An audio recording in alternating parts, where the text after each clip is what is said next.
ভারতীয় জনতা পার্টি নেতা, মন্ত্রী এবং সকলে সন্ত্রী প্রত্যেকে যা বক্তব্য রাখছেন প্রতিদিন, তার মানে সীমা, এবং সেই সীমাটা নিজেদের সীমা নিজে লঙ্ঘন করছেন। আর প্রত্যেক দিন যেটাকে আমরা বলতে পারি নিউ লো, মানে আর কত নামতে পারে। কিন্তু আমরা দেখি এই বক্তব্য যারা রাখছেন সাধারণভাবে হয়তো অজানা বিজেপি নেতৃত্ব, কিন্তু এই সাহস পায় কি করে? কি বক্তব্য বলছি, মানে ভয়ঙ্কর বক্তব্য, নিন্দনীয় বক্তব্য।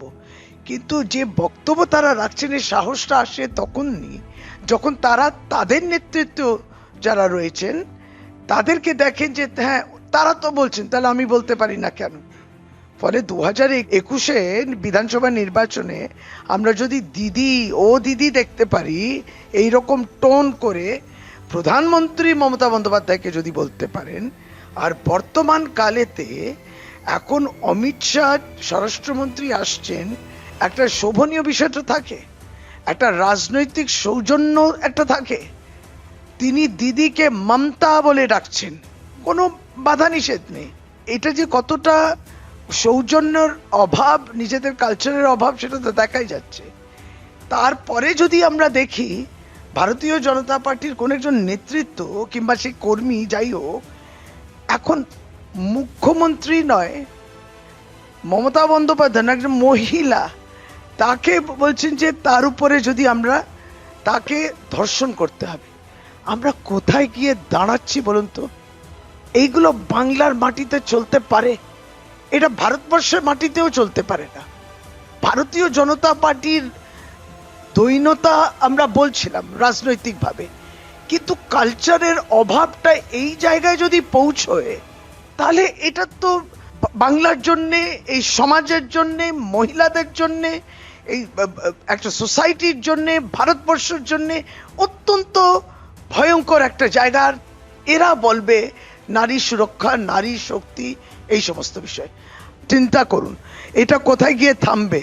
একটা সিটিং চিফ মিনিস্টারকে এই ধরনের আক্রমণ, এটা কত নিন্দনীয়, মানে কত খারাপ একটা দলের, তার যে ডিএনএ আছে সে ডিএনএটাই কত খারাপ হতে পারে। কি আপনি কি তৈরি করছেন? আপনি কি দলীয় ভবিষ্যৎ তৈরি করছেন?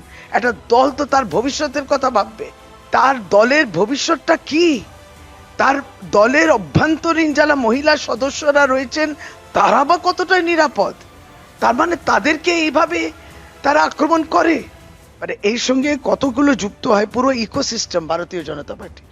এই ইকোসিস্টেমে দিল্লিতে, দিল্লি ইউনিভার্সিটিতে যে মেয়েটি, তার তো স্বাধীনতা থাকবে, একটা ভদ্র সভ্য মেয়ে, শিক্ষিতা মেয়ে, তিনি স্লিভলেস একটা কুর্তি পরেছেন বলে তিনি নাকি, যিনি প্রধান অতিথি ছিলেন কেন্দ্রীয় মন্ত্রী মনসুখ মান্ডভিয়া, তাকে যে অভ্যর্থনা কিংবা সম্বর্ধনা জানানো ছিল কিংবা মালা ইত্যাদি পরানো ছিল, তাকে বললো না তুমি দিতে পারো না, কারণ তুমি একটা স্লিভলেস কুর্তি পরেছো। অবক্ষয়, অবক্ষয়, মহিলা দমন, মহিলা অ্যাচিভার্স যারা দেখতে পারেন না, মহিলাদের সাকসেস যারা দেখতে পারেন না, যারা এত রিগ্রেসিভ মেন্টালিটি রাখে, পিছিয়ে পড়া, এটা তো ভারতবর্ষে পিছিয়েই যাবে। এত পার্লামেন্ট আপনি কি বলছেন প্রধানমন্ত্রীজি? প্রতিদিন কিন্তু নারী শক্তি নয়, নারী শক্তিটাকে আপনি ক্ষীণ করছেন, আপনি তাকে দুর্বল করছেন। স্লিভলেস কুর্তি পরেছে বলে আপনার কেন্দ্রীয় মন্ত্রী তার কাছ থেকে সম্বর্ধনা নেবে না, এই জায়গায় পৌঁছেছে। তারা মেয়েরা কি পড়বে, মেয়েরা কোথায় যাবে, কটায় বাড়ি ফিরবে, তাদের স্বাধীনতা সবটাই বেঁধে দেবে। এরপরে আপনারা সবাই দেখুন এই ভারতীয় জনতা পার্টি কি পরিবর্তন আনতে চাইছে। এই পরিবর্তনটাই আনতে চাইছে যেখানে নারী অসম্মানিত হবে প্রতিনিয়ত।